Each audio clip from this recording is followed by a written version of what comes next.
আসসালামু আলাইকুম। মোর্শেদ শোভন স্বাগত জানাচ্ছি এনটিভির সকালের খবরে। ক্রাউন সিমেন্ট শিরোনাম দেখছিলেন, এবারে নিয়ে যাচ্ছি পুরো খবরে। জাতিসংঘের মহাসচিব অ্যান্তোনিও গুতেরেস 4 দিনের সফরে ঢাকায় পৌঁছেছেন। বৃহস্পতিবার বিকেলে 5টায় তাকে বহনকারী বিমানটি হজরত শাহজালাল আন্তর্জাতিক বিমানবন্দরে অবতরণ করে। জাতিসংঘের মহাসচিব গুতেরেসকে স্বাগত জানান পররাষ্ট্র উপদেষ্টা মোহাম্মদ তৌহিদ হোসেন।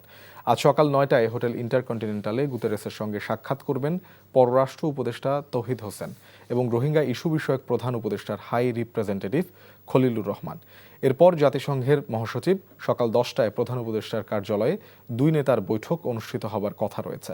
পরে একটি বিশেষ ফ্লাইটে প্রধান উপদেষ্টা ও জাতিসংঘের মহাসচিব কক্সবাজার রোহিঙ্গা ক্যাম্প পরিদর্শন এবং রোহিঙ্গা জনগোষ্ঠীর সাথে ইফতার করবেন।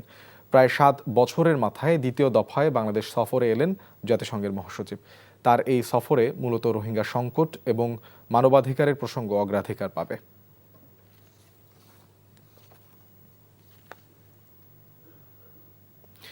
বাংলাদেশ নিয়ে ভারতের মন্তব্য অভ্যন্তরীণ বিষয় হস্তক্ষেপের শামিল বলে মন্তব্য করেছেন পররাষ্ট্র মন্ত্রণালয়ের মুখপাত্র রফিকুল আলম।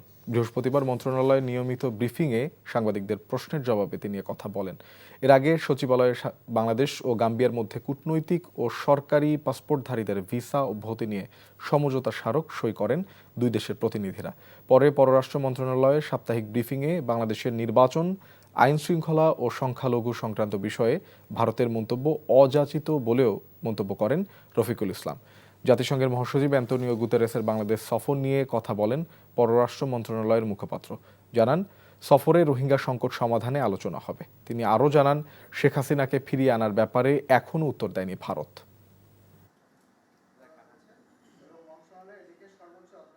বাংলাদেশের নির্বাচন, সার্বিক আইন শৃঙ্খলা ও সংখ্যালঘু সম্পর্কিত বিষয়সমূহ নিয়ে মন্তব্য করা হয়েছে।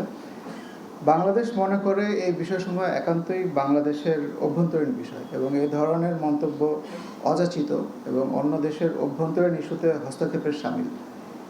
এই ধরনের মন্তব্য বিভ্রান্তিকর এবং বাস্তবতার ভুল প্রতিফলন। এই ঈদে জামা জুতো অ্যাক্সেসরিজের ডিসকাউন্ট। 7 দিনের মধ্যে মাগুরার শিশু আসিয়ার ধর্ষণের বিচার কাজ শুরু এবং পরবর্তী 7-8 দিনের মধ্যে বিচার শেষ হতে পারে বলে জানিয়েছেন আইন উপদেষ্টা অধ্যাপক আসিফ নজরুল। বৃহস্পতিবার দুপুরে সচিবালয়ে এ কথা বলেন তিনি। আর 90 দিনের মধ্যে ধর্ষণ মামলার বিচার করা সহ বেশ কিছু পরিবর্তন এনে নারী ও শিশু নির্যাতন দমনের সংশোধিত আইন রোববার বা সোমবার অধ্যাদেশ আকারে জারি হবে বলেও জানান আইন উপদেষ্টা। বলেন, শিশু ধর্ষণ ও বলাৎকারের বিচার কাজ দ্রুত সম্পন্ন করতে বিশেষ ট্রাইব্যুনাল গঠন করা হবে। রিপোর্ট করেছেন রোকন উদ্দিন। এত মানুষের এত চোখের জল দুহাত তুলে সৃষ্টিকর্তার কাছে ফরিয়াদ। সব কিছু পেছনে ফেলে এখন অনন্তের পথে মাগুরায় বোনের বাড়িতে বেড়াতে আসা 8 বছরের শিশুটি। গেল কয়েকদিন ধরেই তার উপর বর্বর নির্যাতনের দৃষ্টান্তমূলক বিচারের দাবিতে সোচ্চার হয়ে উঠেছেন দেশের মানুষ। বৃহস্পতিবার সচিবালয়ে জরুরি সংবাদ সম্মেলনে শোকার্ত কণ্ঠে আইন উপদেষ্টা জানালেন, মাগুরায় শিশু নির্যাতনের সাথে জড়িতদের বিচার হবে দ্রুততম সময়ে আর দৃষ্টান্তমূলকও। আজকেই পোস্টমর্টেম রিপোর্ট হবে, ডিএনএ রিপোর্ট, এটা একটা প্রক্রিয়া থাকে। আমরা আশা করছি আগামী 5 দিনের মধ্যে পেয়ে যাব। ডিএনএ স্যাম্পল কালেকশন করা হয়ে গেছে অলরেডি। 12-13 জনের 161 স্টেটমেন্ট নেওয়া হয়েছে। আমরা আশা করছি 7 দিনের মধ্যে বিচার কাজ শুরু হবে এবং আপনারা জানেন অতীতে 7-8 দিনের মধ্যে বিচার কাজ শেষ হওয়ার নজির আছে অব্যাহত শুনানির মাধ্যমে। ফলে আমরা আশা করছি খুব দ্রুততম সময়ে এই মামলার বিচার হবে। আসছে সপ্তাহের শুরুতেই রবি বা সোমবার নারী ও শিশু নির্যাতন দমনে সংশোধিত আইন অধ্যাদেশ আকারে জারি হবে বলেও জানান ডক্টর আসিফ নজরুল। এই আগামী রোববার বা খুব দেরি হলে সোমবার, আশা করছি রোববারই আমরা নতুন আইন প্রণয়ন করে ফেলব। নতুন আইনের বিধানগুলো সম্পর্কে আপনাদের বলেছি, সেটার সাথে একটা জিনিস শুধু অ্যাড করতে চাই। নারী ও শিশু নির্যাতন দমন আইনের অধীনে শুধুমাত্র শিশু ধর্ষণ ও বলাৎকারের ঘটনাগুলো দ্রুত উপযুক্ত বিচার নিশ্চিত করার জন্য আমরা স্পেশাল ট্রাইব্যুনাল গঠন করতে যাচ্ছি। বলেন, নারী নির্যাতনের সাথে জড়িতদের কোনো ছাড় দিবে না সরকার। তবে এই ইস্যুকে কেন্দ্র করে কোনো নৈরাজ্য বরদাস্ত করা হবে না বলে সাফ জানিয়ে দেন আইন উপদেষ্টা। Rokonuddin, NTV news, Dhaka. এই ঈদে জামা জুতো অ্যাক্সেসরিজের ডিসকাউন্ট। সব মোমেন্টে বিকাশ পেমেন্ট। রাষ্ট্র সংস্কারে গঠিত ৬ কমিশনের কিছু সুপারিশ বাস্তবায়নের ক্ষেত্রে রাজনৈতিক সংলাপের প্রয়োজন নেই বলে মন্তব্য করেছেন প্রধান উপদেষ্টার প্রেস সচিব শফিকুল আলম। বৃহস্পতিবার রাজধানীর ফরেন সার্ভিস একাডেমিতে এক সংবাদ সম্মেলনে তিনি বলেন, ৬টি সংস্কার কমিশন যেসব সুপারিশ দিয়েছে তার ভেতর কিছু সুপারিশ মন্ত্রণালয়গুলো নিজ উদ্যোগেই করতে পারবে। প্রধান উপদেষ্টাও সেই নির্দেশনাই দিয়েছেন। মডেল মসজিদ নির্মাণে আওয়ামী লীগ সরকার বিশাল দুর্নীতি করেছে জানিয়ে শফিকুল আলম বলেন, ৫৬০টি মসজিদ নির্মাণে $1 বিলিয়ন খরচ হয়েছে, যার অর্ধেক খরচেই মসজিদগুলো বানানো যেত। এ দুর্নীতির বিষয়ে আরও গভীর তদন্ত হবে বলে জানান তিনি। মাগুরায় ধর্ষিত শিশুর বিচার কাজ দ্রুত সম্পন্ন করতে প্রধান উপদেষ্টা বিশেষ নির্দেশ দিয়েছে জানিয়ে প্রেস সচিব বলেন, ধর্ষণের সংশোধিত বিচার প্রক্রিয়াও দ্রুত বাস্তবায়িত হবে। এই ঘটনায় অভিযুক্ত তাদের সবাইকেই অলমোস্ট অ্যারেস্ট করা হয়েছে এবং আজকে চিফ অ্যাডভাইজার নিজে নির্দেশ দিয়েছেন। উনি তো আজকে শোক প্রকাশ করেছেন এই মৃত্যুতে এবং উনি কঠোরভাবে নির্দেশ দিয়েছেন যে এদেরকে যারা যারা অভিযুক্ত তাদেরকে যাতে খুব দ্রুত বিচারের আওতায় আনা হয়। বিএনপিকে অবজ্ঞা করে বাংলাদেশে কোনো রাজনৈতিক সিদ্ধান্ত নেওয়া যাবে না বলে মন্তব্য করেছেন দলটির স্থায়ী কমিটির সদস্য মির্জা আব্বাস। আর সংস্কারের পাশাপাশি সরকারকে দ্রুত নির্বাচনের রোডম্যাপ ঘোষণার দাবি জানিয়েছেন দলটির স্থায়ী কমিটির আরেক সদস্য সালাউদ্দিন আহমেদ। রিপোর্ট করেছেন কায়কোবাদ মাহমুদ। ঢাকা মহানগর দক্ষিণের শান্তিনগর ইউনিট বিএনপির ইফতার মাহফিলে অংশ নেন বিএনপির স্থায়ী কমিটির সদস্য মির্জা আব্বাস। এ সময় তিনি জানান, কিছু দেশি বিদেশি গোষ্ঠী বিএনপির বিরুদ্ধে সংঘবদ্ধ অপপ্রচারে নেমেছে। বলেন, টোকা দিয়ে ফেলে দেওয়ার মতো দল নয় বিএনপি। এই দলকে টোকা দিয়ে ফেলে দেওয়ার চিন্তা ভাবনা কেউ দয়া করে করবেন না। অনেকে ভাবছেন যা ভাবছেন করে ফেলবেন না। বিএনপিকে অবজ্ঞা করে, বিএনপিকে খাটো করে বাংলাদেশে কোনো রাজনৈতিক সিদ্ধান্ত জনগণের পক্ষে সিদ্ধান্তকে বাতিল করতে পারবে না। একই সাথে সকলকে ঐক্যবদ্ধ হয়ে দেশের জন্য কাজ করার আহ্বান জানান মির্জা আব্বাস। যারা বিএনপিতে অনুপ্রবেশ করে বিএনপিকে কলুষিত করার চেষ্টা করছেন, যারা আমাদের 17 বছরের অর্জনকে ধ্বংস করার চেষ্টা করছেন, তারা সাবধান হয়ে যান। অপরদিকে গণ অধিকার পরিষদ আয়োজিত ইফতার মাহফিলে অংশ নিয়ে বিএনপির স্থায়ী কমিটির সদস্য সালাউদ্দিন আহমেদ দাবি জানান নির্বাচনের রোডম্যাপের। জাতীয় ঐক্যমতের ভিত্তিতে সেই সংস্কারগুলো আমরা গ্রহণ করা, সেগুলো বাস্তবায়ন করা, এগুলো দীর্ঘ সময়ের ব্যাপার। এটা স্বল্পমেয়াদী, দীর্ঘমেয়াদী, মধ্যমেয়াদী সংস্কার বাস্তবায়নের বিষয়। কিন্তু ইতিমধ্যে আমাদের জাতীয় সংসদ নির্বাচনের জন্য সমস্ত প্রস্তুতি নিতে হবে। Kaikobad Mahmud, NTV news, Dhaka. ভবিষ্যতে বিএনপি ক্ষমতায় গেলে দেশের তথ্য প্রযুক্তি খাতকে রাজনীতিকরণ করবে না বলে জানিয়েছেন বিএনপির স্থায়ী কমিটির সদস্য আমির খসরু মাহমুদ চৌধুরী। বৃহস্পতিবার বিকেলে রাজধানীর গুলশান ক্লাবে ইউনাইটেড আইসিটি ফোরাম আয়োজিত ইফতার মাহফিলে কথা বলেন তিনি।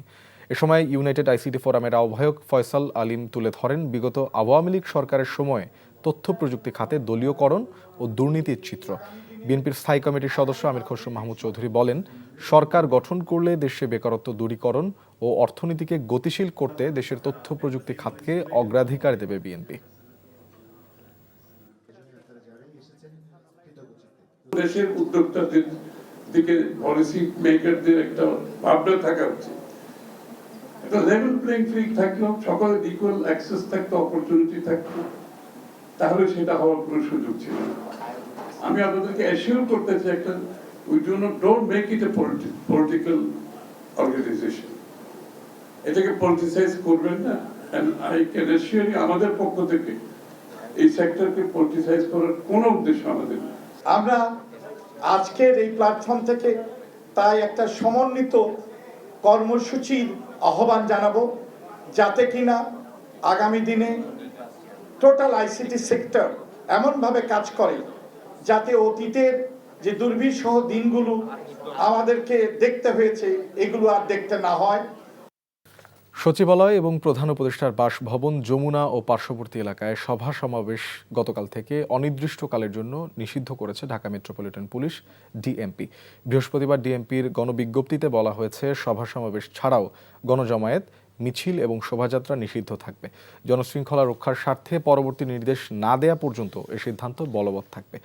সচিবালয় এবং প্রধান উপদেষ্টার বাসভবন ছাড়াও নিষেধাজ্ঞার আওতার মধ্যে রয়েছে হোটেল ইন্টারকন্টিনেন্টাল মোড়, শাহবাগ মোড়, কাকরাইল মোড় ও মিন্টু রোড।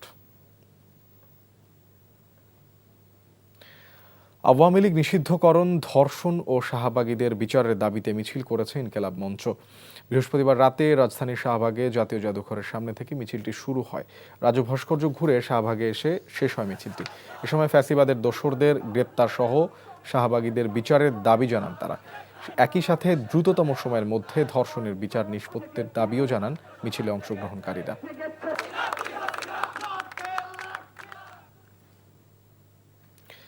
মাগুরায় ধর্ষণের শিকার হয়ে মৃত্যুবরণ করা শিশু আসিয়ার গায়বানা জানাজা অনুষ্ঠিত হয়েছে ঢাকা বিশ্ববিদ্যালয় ক্যাম্পাসে। বৃহস্পতিবার রাতে বিশ্ববিদ্যালয়ের ভিসি চত্বরে এই গায়বানা জানাজা অনুষ্ঠিত হয়। এ সময় উপস্থিত ছিলেন উপাচার্য সহ বিশ্ববিদ্যালয়ের শিক্ষার্থীরা। পরে অভিযুক্ত ঘাতকের সর্বোচ্চ বিচারের দাবিতে প্রতীকী কফিন নিয়ে ক্যাম্পাসে বিক্ষোভ মিছিল করেন তারা। এরপর টিএসসি রাজু ভাস্কর্যের পাদদেশে সমাবেশ করেন শিক্ষার্থীরা। এ সময় তারা ঘাতকের দ্রুত সর্বোচ্চ শাস্তির দাবি করেন।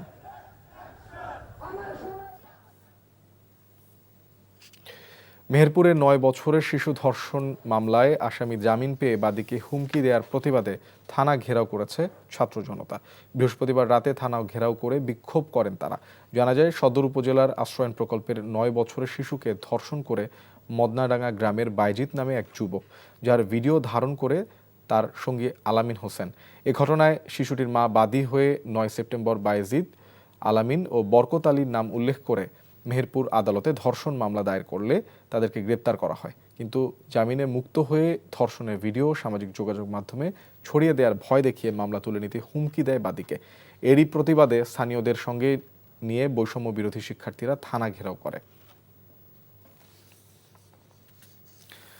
বাংলাদেশ সশস্ত্র বাহিনীতে কর্মরত সেনাবাহিনীর ক্যাপ্টেন ও তদূর্ধ্ব সমমর্যাদার কর্মকর্তাদের নির্বাহী ম্যাজিস্ট্রেটের ক্ষমতা আরও 2 মাস বাড়িয়েছে সরকার। বৃহস্পতিবার জনপ্রশাসন মন্ত্রণালয় এ সংক্রান্ত প্রজ্ঞাপন জারি করে। বলা হয়, 15 মার্চ থেকে 60 দিন এ সিদ্ধান্ত বলবৎ থাকবে। সশস্ত্র বাহিনীতে কর্মরত কর্মকর্তা ছাড়াও কোস্টগার্ড ও বিজিবিতে প্রেষণে নিয়োজিত কর্মকর্তারাও এ ক্ষমতা পাবেন বলে প্রজ্ঞাপনে জানানো হয়েছে। গত 17 সেপ্টেম্বর সশস্ত্র বাহিনীকে নির্বাহী ম্যাজিস্ট্রেটের ক্ষমতা দেওয়া হয়। পরে নভেম্বর এবং জানুয়ারিতে 2 মাস করে মেয়াদ বাড়ানো হয়েছিল। এখন এ মেয়াদ আরও 2 মাস বাড়ল।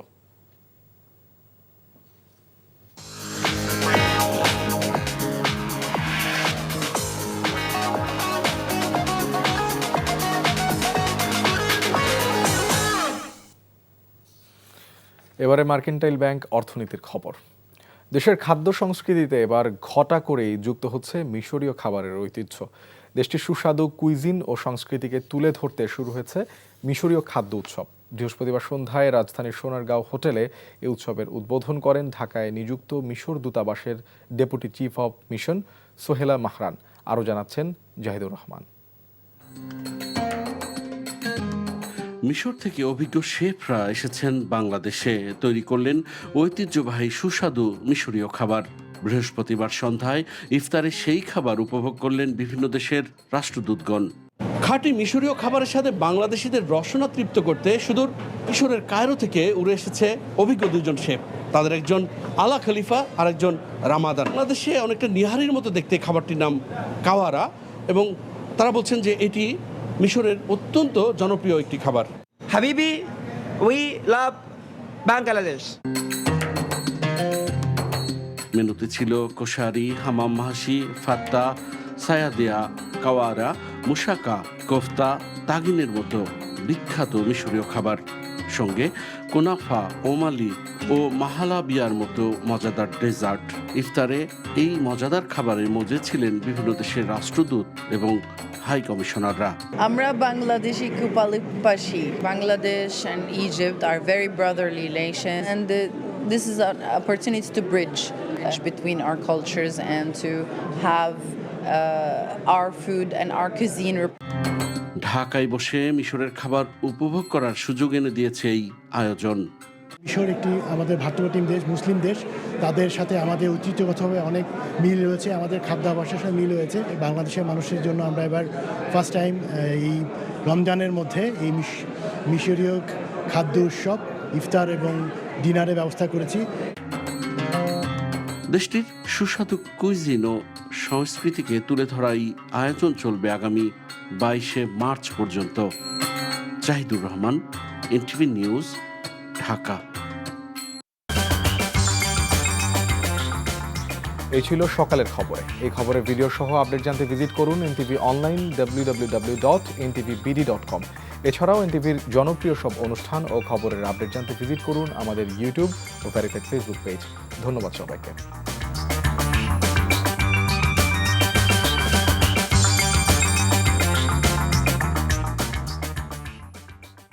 এই ঈদে জামা জুতো অ্যাক্সেসরিজের ডিসকাউন্ট। Shop Moment